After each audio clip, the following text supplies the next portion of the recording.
साहित्य में भक्ति और श्रृंगार का मिश्रण अनादिकाल से चलता आ रहा है। भावुक भक्त अपनी भक्ति की भाव लहरों में अपने उपास्य देवों के श्रृंगार की कल्पना भी करता है। प्रारंभ में यह श्रृंगार भावना गौण रूप में आती है, परंतु अनुकूल परिस्थितियां पाकर बल पकड़ने लग जाती है और भक्ति पर श्रृंगार का ऐसा आवरण चढ़ जाता है कि उसका अस्तित्व समाप्त सा हो जाता है।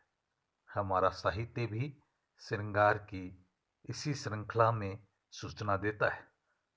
भारतीय जीवन और साहित्य के स्वर्ण युग में संयम और त्याग की शालीन धाराएं, भक्ति की पावन अनुभूतियां, विलासिता एवं ऐश्वर्य की कोमल चेतनाओं, श्रृंगार की भावपूर्ण अनुभूतियों के साथ मिलकर साहित्य में आती हैं।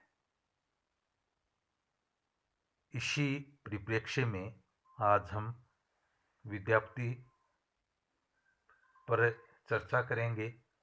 मैं डॉक्टर राजेंद्र सिंह, सह आचार्य, राजकीय कला महाविद्यालय सीकर। अभिनव जयदेव और मैथिली कोकिल के नाम से सुविख्यात विद्यापति के विषय में जॉर्ज ग्रियर्सन ने an introduction to the Maithili language नामक पुस्तक में लिखा है, हिंदू धर्म का सूर्य अस्त हो सकता है, वह समय भी आ सकता है जब कृष्ण में विश्वास और श्रद्धा का अभाव हो जाए। कृष्ण प्रेम की स्तुतियों के प्रति जो भवसागर के रोग की दवा है भी विश्वास जाता रहे, तो भी विद्यापति के गीतों के प्रति जिनमें राधा कृष्ण के प्रेम का वर्णन है, लोगों की आस्था और श्रद्धा कभी कम न होगी। विद्यापति बहुत ही कुशाग्र बुद्धि और विद्वान व्यक्ति थे। उन्होंने पुरुष परीक्षा, लिखनावली, गंगा वाक्यावली, विभासागर, दान वाक्यावली, दुर्गा भक्ति तरंगिनी इत्यादि अनेक संस्कृत रचनाएं लिखी।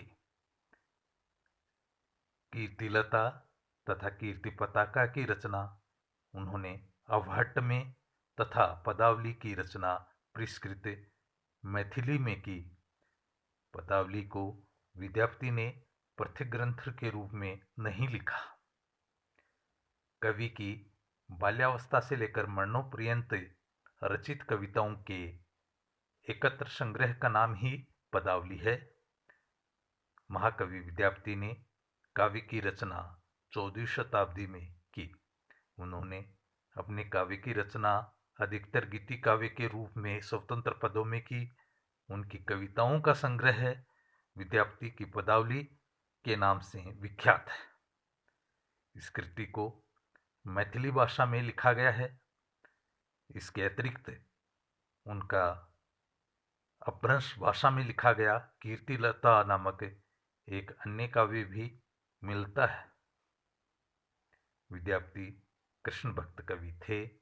उन्होंने अपने पदावली में राधा कृष्ण प्रेम की चर्चा को मुख्य स्थान प्रदान किया। इस दिशा में उन्होंने संस्कृत के प्रसिद्ध कवि जयदेव के गीत गोविंद से विशेष रूप से प्रेरणा ली है। इसी कारण उन्हें अभिनव जयदेव के नाम से जाना जाता है। आपने मैथिली भाषा का अत्यंत मधुर मनोहारी प्रयोग किया, फलस्वरूप मैथिल कोकिल की पदवी भी प्राप्त की। विद्यापति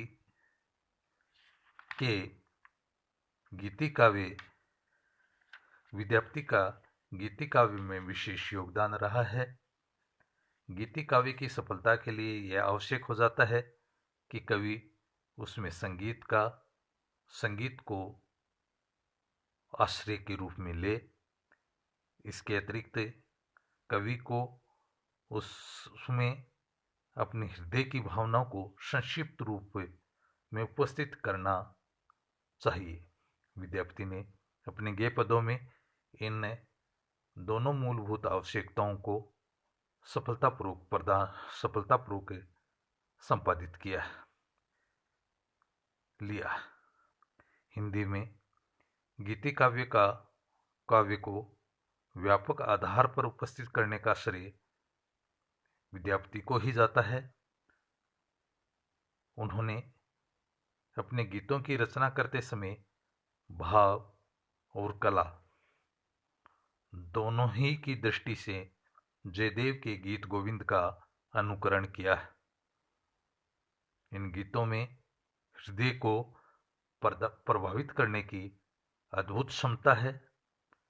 इनके प्रभाव के विषय में यह प्रसिद्ध है कि चैतन्य महाप्रभु कीर्तन करते समय इन्हें गाते गाते आत्मविभोर होकर प्राय मूर्छित हो जाते थे। उनके अधिकांश गीतों में संगीत का सुंदर निर्वाह मिलता है। विद्यापति के गीतों में लोकगीतों की सहजता, सरलता, सहृदयता का सुंदर समावेश हुआ है। इसी कारण मिथिला, भोजपुर और उत्तर प्रदेश के कुछ गांवों में उनके गीतों को अत्यधिक प्रचार मिला। यहाँ तक कि बहुत सारे कवियों ने उनके लिखे हुए गीतों को लोकगीत के रूप में स्वयं के नाम से प्रचलित कर दिया। मिथिला में उनके गीत काव्य का बहुत ही व्यापक प्रचार प्रसार मिलता है। आज के लिए बस इतना ही। धन्यवाद।